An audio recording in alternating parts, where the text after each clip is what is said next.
शुभ दिवस बच्चों। टर्म 1 का पार्ट 10 तक हमारा सिलेबस कंप्लीट है। अब पीरियोडिक सेकंड के लिए हम आज से स्टार्ट कर रहे हैं पार्ट 11, जिसका शीर्षक है बदला तो मैंने भी लिया था। पार्ट 13, पार्ट 17 और पार्ट 19 कोर्स की अधिकता के कारण हमने कोर्स से हटा दिया है, इसलिए आज हम स्टार्ट कर रहे हैं पार्ट 11, जिसका नाम है बदला तो मैंने भी लिया था।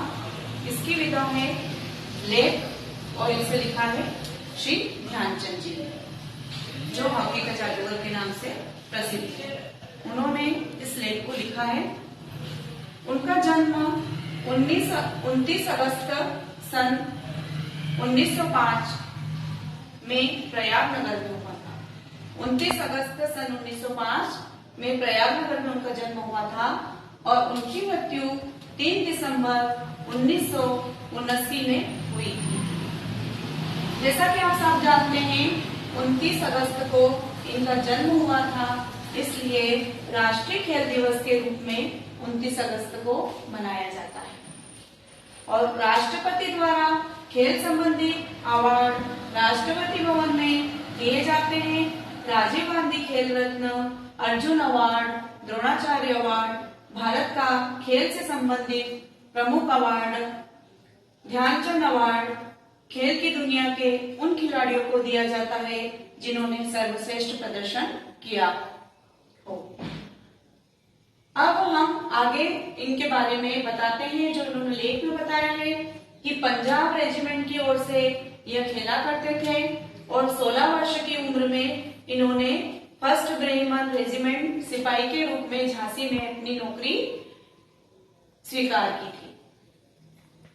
जब पंजाब रेजिमेंट की ओर से खेला करते थे, उसका एक किस्सा इन्होंने यहाँ पर शेयर किया है हमारे साथ। इन्होंने बताया है कि सेम्पर्स एंड माइनर्स टीम के बीच जब हमारा मैच हुआ तो माइनर्स टीम के खिलाड़ी ने हॉकी इनके सिर पर दे मारी। इस भावना से, क्योंकि ये अच्छा खेल रहे थे और अच्छे प्रदर्शन के कारण इनकी टीम जीतने वाली थी, तो उन्होंने सोचा कि इसको मार दूं ताकि इनकी टीम हार जाए।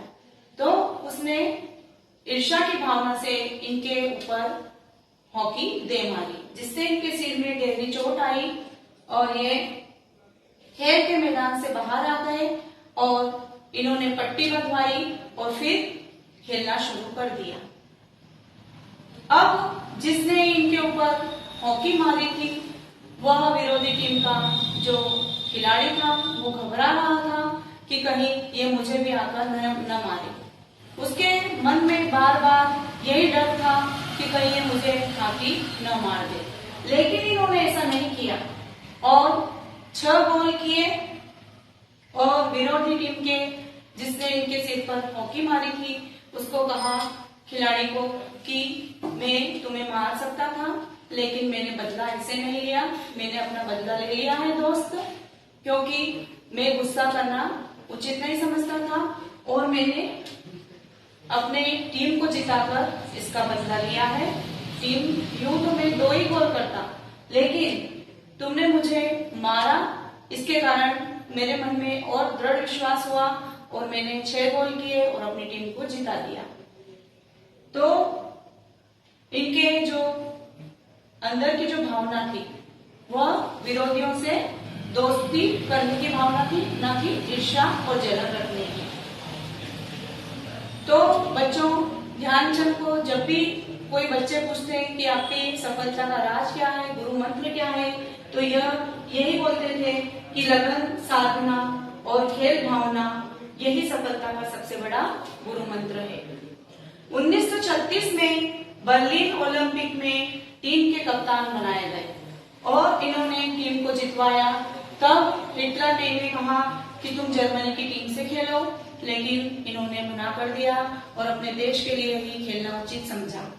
फिर इस देश की भावना से ओतप्रोत देखकर इन्हें हिटलर ने एक स्वर्ण पदक दिया। खुश होकर स्वर्ण पदक इन्हें प्राप्त हुआ और उसको ये बड़ा गौरवशाली मानते थे कि मुझे हिटलर ने स्वर्ण पदक दिया। तो बच्चों, इस कहानी से हमें यही शिक्षा मिलती है कि हमें अपने देश का साथ कभी नहीं छोड़ना चाहिए और हमें हमेशा लगन साधना और खेल भावना से ही अपने सफलता का श्रेय आगे बढ़ाना चाहिए। यही सबसे बड़ा गुरु मंत्र है और इसे हमें ध्यान रखना चाहिए। और जिस प्रकार उन्होंने हमारे देश का नाम रोशन किया मेजर ध्यानचंद ने, उसी प्रकार हमें भी अपने देश के लिए कुछ करना चाहिए। इसका PDF आपको वीडियो के साथ संलग्न मिलेगा।